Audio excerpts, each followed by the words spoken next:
Hey guys, and welcome to Car Guy 1999 Reviews at Infinity of Nashua. Today we have something pretty cool, the 2020 Volvo XC90 T6. This car, under the hood, features something a little unique and something very, very cool.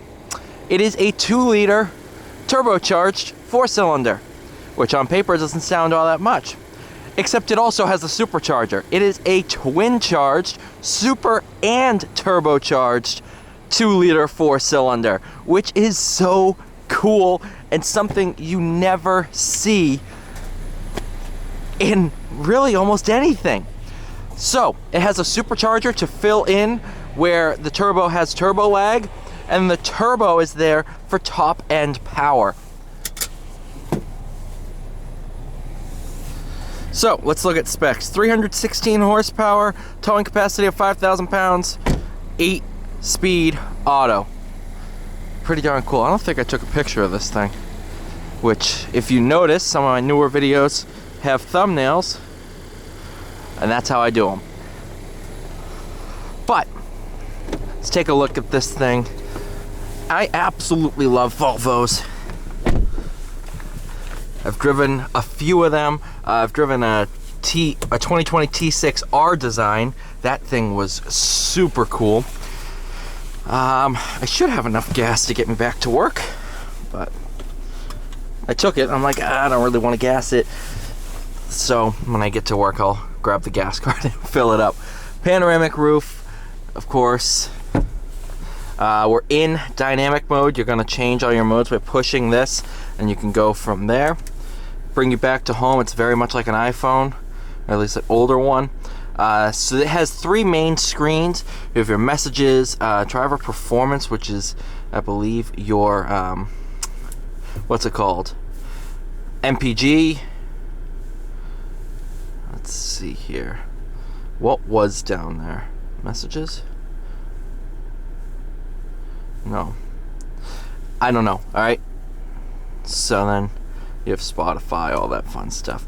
To this side, you have your main accessible settings. You have your headrest fold for the second row, which is pretty cool. Private locking, your camera, corner illumination, collision avoidance, steering aid during increased collision risk. Oh, that's pretty cool. Your wiper service position. So if you need to change the wiper blades, you just push it there, and it enters the service position. Your cruise control is turned on through here, but there's also a hard button here. Oh, I see. So that is cruise control, just plain cruise control. If you don't want adaptive cruise, that's what that button is. This turns on your adaptive cruise. That's pretty cool. I like that. Blind spot information system. Or bliss. I can't remember what the L stands for, but either way. Auto start stop turned off, of course. And then you can just click on each one.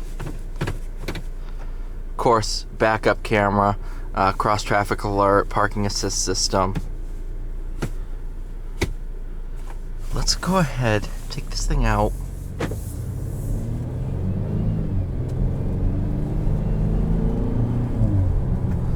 Do you hear the whine? Not sure if it's going to come across on camera. Maybe if you're wearing headphones.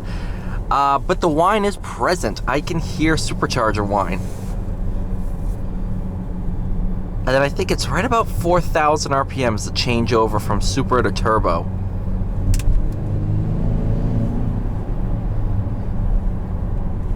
You know, this is a stock exhaust too.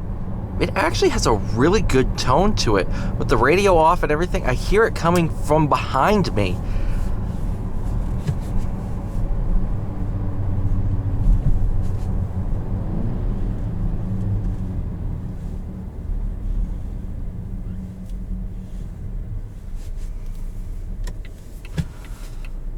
Do have manual mode.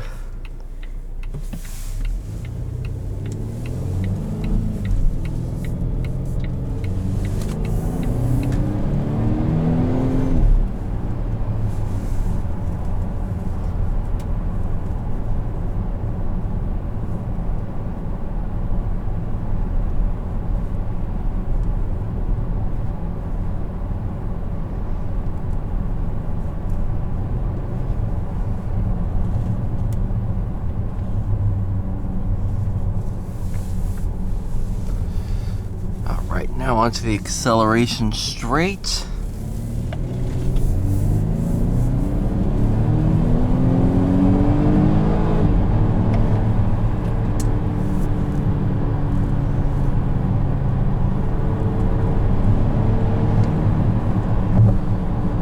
Man, is this thing fun to drive?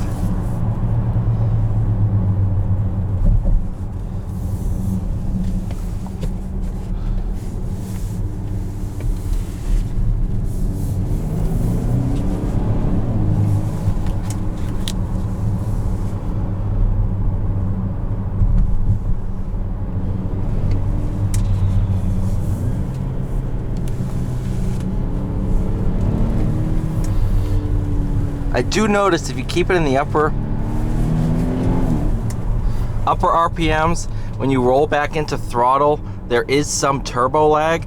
However, if you let the transmission stay in auto mode and dynamic and keep it in the lower rev range, you're gonna have more instantaneous throttle response because of the supercharger.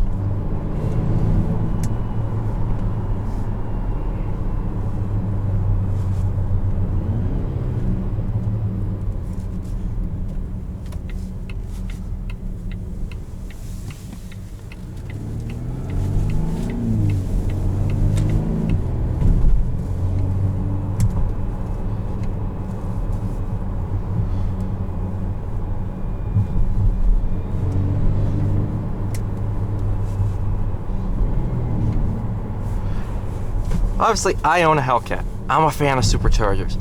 So anytime a car has a supercharger, I'm a fan of it because it's unique. It's so easy to slap a turbo on something and say, yeah, that's good. But to put a supercharger on it, that takes a little bit more ingenuity because a supercharger takes power away. Whereas a turbo relies on the exhaust gases that are created anyway to spin the blades. A supercharger is a belt-driven, typically, supercharger. So the engine spins the blades, not the exhaust gas. That's why you have turbo lag, is because it takes time for the engine to produce those exhaust gases and spin that blade to compress the gas. Whereas with the belt-driven system, sensory, nice. With the belt-driven system, it's gonna automatically spin it up as the engine turns.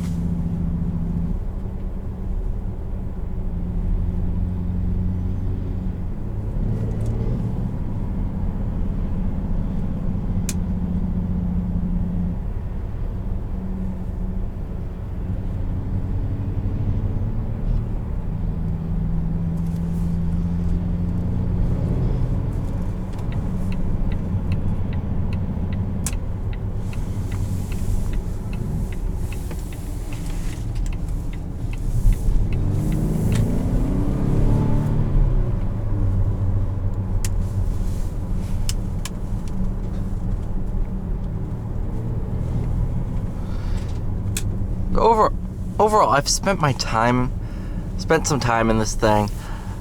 Longest amount of time I've spent with a Volvo, probably. I like it a lot. I've had a T5 that I've spent some time with, a T5R design. The T6, this engine's worth the upgrade, hands down. This thing is nice. I like it a lot.